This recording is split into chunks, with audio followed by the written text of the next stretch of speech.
From the time we were children, most of us can remember being warned not to walk barefoot.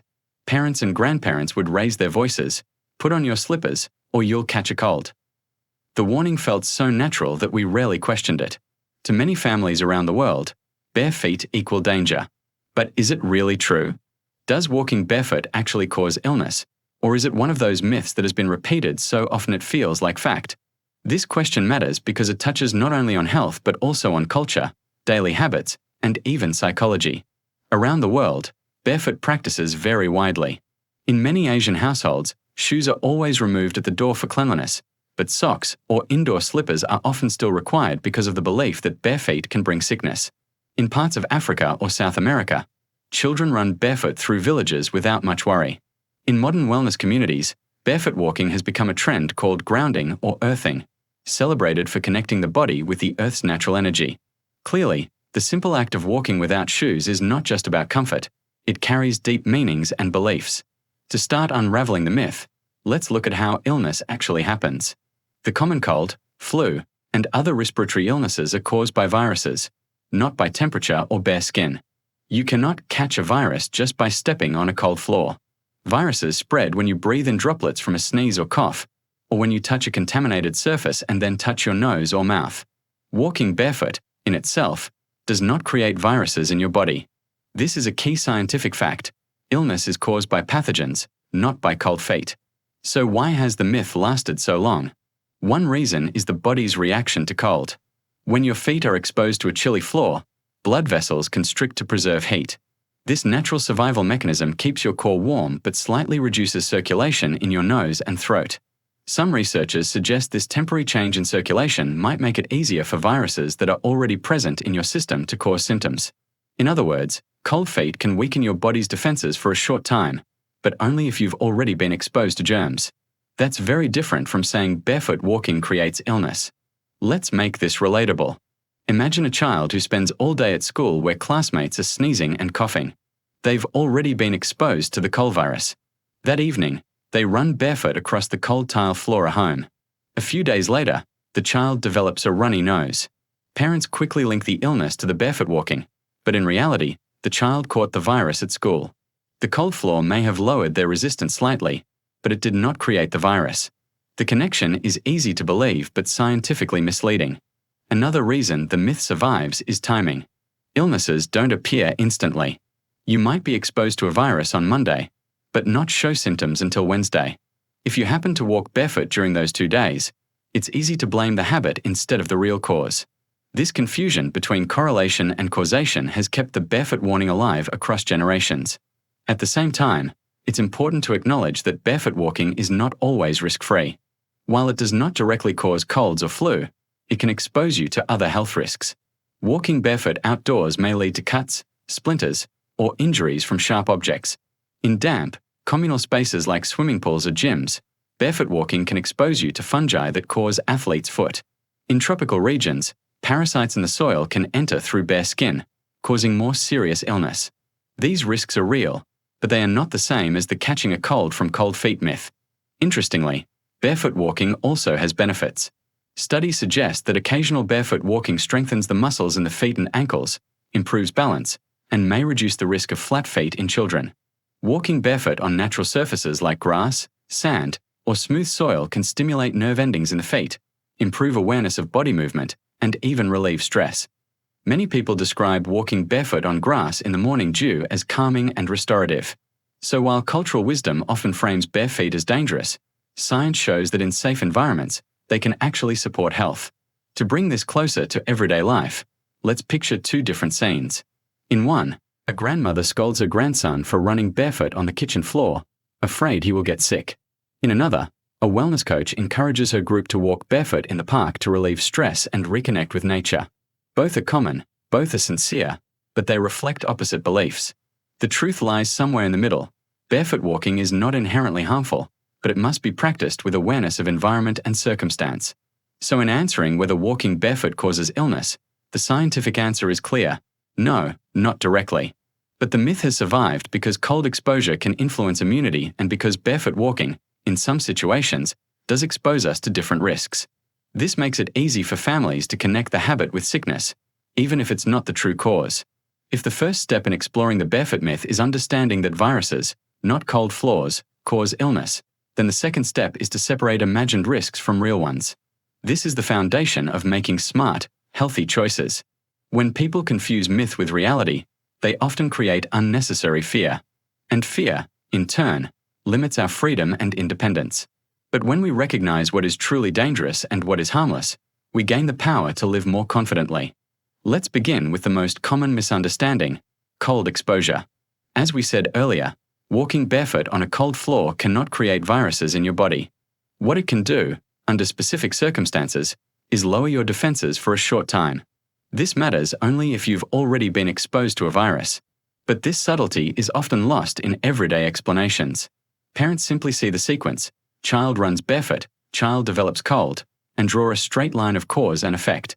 The truth is more complex. The illness came from exposure to germs. The barefoot walking was just a small supporting factor. The real risks of barefoot walking are different. One major risk is injury. Our feet are delicate structures with many small bones, muscles, and ligaments. Walking without shoes, especially outdoors, exposes them to cuts, bruises, and punctures. A sharp stone, a rusty nail, or a piece of broken glass can cause immediate pain and even serious complications if not treated properly. Another risk is infection from fungi and bacteria. Warm, damp environments such as gym showers, locker rooms, or swimming pool areas are breeding grounds for fungi. Going barefoot there can lead to athlete's foot, a common but irritating condition. In certain parts of the world, there are also parasitic risks. For example, in tropical climates, hookworm larvae can live in contaminated soil. If someone walks barefoot in such areas, the larvae can enter through the skin, leading to illness. This is rare in developed countries but still a real risk in some communities. Again, these dangers are specific to environment, not to the general act of walking barefoot. So how do we deal with these realities without falling into unnecessary fear? The key is awareness. By knowing when barefoot walking is safe and when it isn't, we can enjoy its benefits while avoiding genuine harm. Indoors, on clean floors, barefoot walking is usually safe. On natural surfaces like grass, sand, or smooth soil, it can be beneficial. In risky environments such as public showers, dirty streets, or areas with sharp objects, it's wiser to use footwear. Recognizing the difference between myths and real risks brings many benefits. First, it protects us from anxiety. Instead of worrying about getting sick from every barefoot step, we can focus on the actual factors that matter, like hygiene, cleanliness, and avoiding injury. Second, it allows us to reclaim the positive side of barefoot walking. We can enjoy its strengthening effects on our feet, its calming influence on our minds, and its cultural or spiritual significance in certain practices. Third, it empowers us to make independent choices instead of living under the weight of outdated beliefs. Think of how freeing it feels to realize that one of the rules you grew up with wasn't really about science, but about tradition or caution. It doesn't mean our parents or grandparents were wrong. They were passing on the wisdom they knew at the time.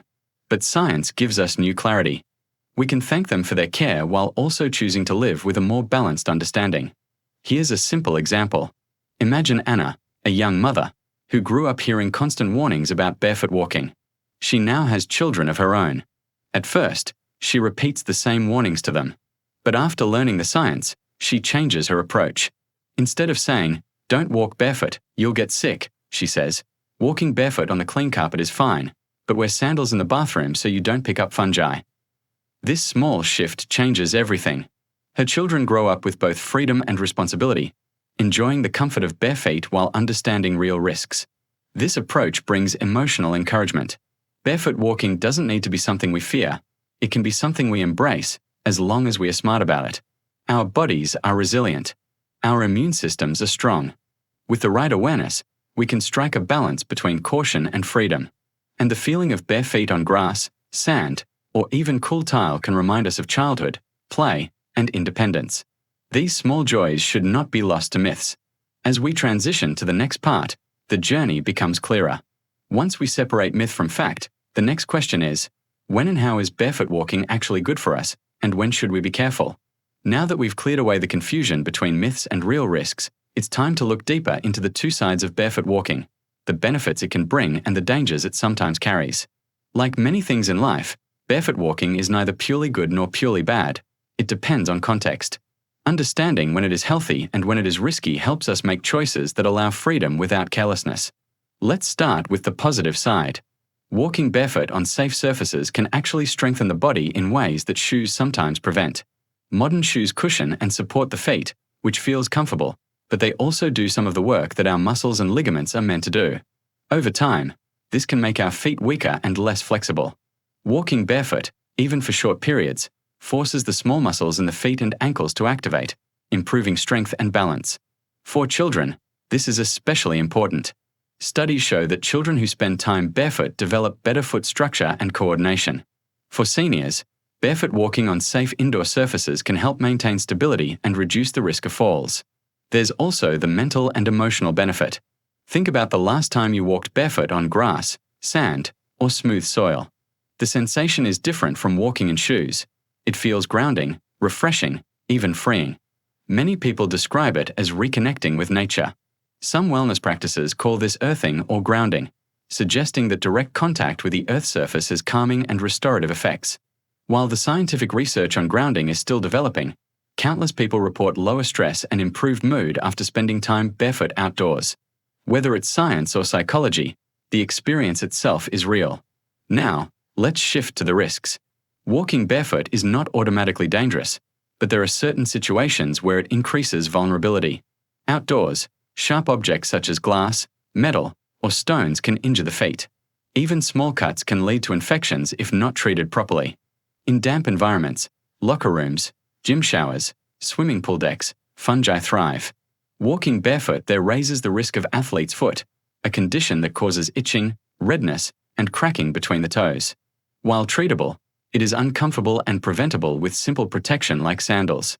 In some regions, particularly in tropical areas with poor sanitation, parasites in the soil pose another danger. Hookworm larvae, for example, can enter the body through bare skin, leading to significant health issues. This is rare in modern cities but remains a concern in rural areas where sanitation is limited. Again, the risk here comes from the environment, not from the act of walking barefoot itself. To bring this to life, let's use a few stories. Imagine David, a teenager who loves playing soccer barefoot on the field near his house. His parents constantly worry he'll catch a cold, but in reality, his main risks are stepping on sharp stones or developing fungal infections. By wearing slippers in the locker room and checking the field for debris before playing, he balances his love for barefoot play with safety. Now consider Maria, a retired teacher who starts each morning with a slow walk on the beach. For her, barefoot walking is both exercise and meditation. The sand strengthens her legs, the waves calm her mind, and the routine gives her a sense of independence. As long as she avoids sharp shells and cleans her feet afterward, the benefits far outweigh the risks. Contrast this with Ahmed, a farmer in a rural community with limited sanitation. For him, barefoot walking in contaminated soil is dangerous because it increases the risk of parasitic infections. In his case, footwear is not just comfort, it's protection.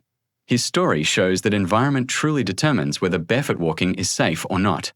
When we look at all these examples, a clear pattern emerges. Barefoot walking is beneficial in safe environments but risky in unsafe ones. The challenge is not whether to go barefoot or not, but rather learning where, when, and how. This knowledge gives us freedom without recklessness. So, what practical lessons can we take from this? Indoors on clean floors, barefoot walking is generally safe. Outdoors in natural settings like beaches, grassy parks, or private gardens, it can be refreshing and healthy. But in public showers, city streets, or unsanitary rural areas, it is better to protect your feet. By making choices based on environment, you get the best of both worlds, the strength and joy of barefoot walking without exposing yourself to unnecessary risks. By now, we've uncovered two important truths. First, walking barefoot does not directly cause illness. The myth comes from a misunderstanding of how colds and infections really spread. Second, barefoot walking carries both benefits and risks depending on the environment. With this knowledge in mind, the final step is learning how to build healthy habits that let us enjoy the freedom of barefoot walking while protecting ourselves from genuine harm. The first habit is choosing your environment wisely. Indoors on clean floors, barefoot walking is safe and comfortable. On natural surfaces such as grass, sand, or smooth soil, it can even strengthen the feet and calm the mind. But in unsafe environments, public restrooms, gym showers, city streets, or areas with sharp debris, protective footwear is essential. Making this small adjustment doesn't mean giving up barefoot walking. It means practicing it in the right places. The second habit is keeping your feet clean and healthy. After walking barefoot outdoors, it's important to wash and dry your feet thoroughly.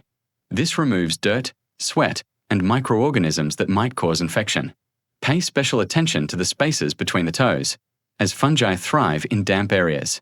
Simple foot hygiene not only prevents problems like athlete's foot but also makes barefoot walking a healthier practice overall.